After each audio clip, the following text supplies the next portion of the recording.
what made you decide to become a costume designer? Was it a conscious decision? No, it was not conscious at all. Okay. I had studied fashion design in college, Minneapolis College of Art and Design, and had taken classes at the Children's Theater in Minneapolis, and was interested in it, but told me my fashion designs were a little outlandish for the street. Maybe you should think about costume design. I was like, well, I don't know. But through Nancy Duncan, she introduced me to the theater and said there was a position opening, that Emmy Gifford did not want to design costumes anymore. She wanted to do more of her sculpture. So they were finally hiring their first full-time costume designer. So I thought, well, what the heck, you know. Tell us a little bit about Emmy Gifford and Nancy Duncan, because they were kind of foundation people for the theater, weren't they, in many ways? Oh, yeah, yeah. I think Nancy came, in the early 70s.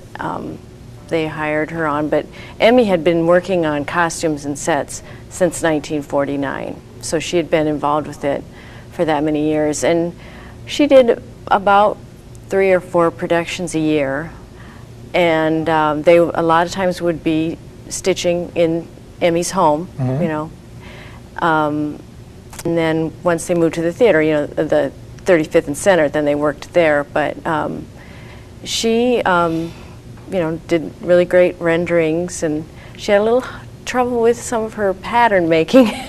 Things had to be kind of recut. Did you work with her at all, or? I only worked with her once, in that she designed a set and then I did the costumes. But when I came there in 1982, then she had decided she wanted to go into her sculpture more, and was a little tired of doing her, because it was, you know, it was a lot of work, 3 or 4 shows a year. Right. So.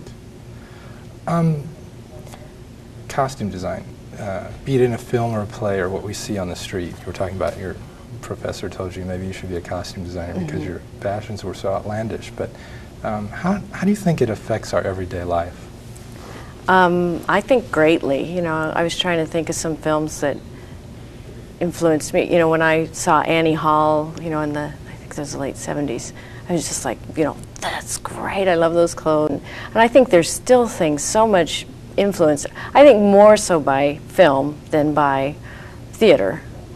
But I think it's greatly influences our lives, greatly, more than we know, Oh, probably. absolutely. Okay, it appears our time is up. I'd like to thank my guests, James Larson, Artistic Director, and Sherry Gertis, Costume Designer from the Omaha Theater Company for Young People. Children's theater is more than just entertainment. It has the power to enrich and transform a child's life. For more information on the Omaha Theater Company for Young People, their website at www.octyp.org. I believe that's correct, isn't it?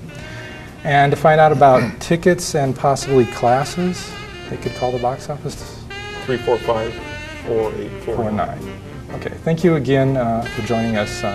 This has been a Dialogue on the Arts. I'm Joseph Piper.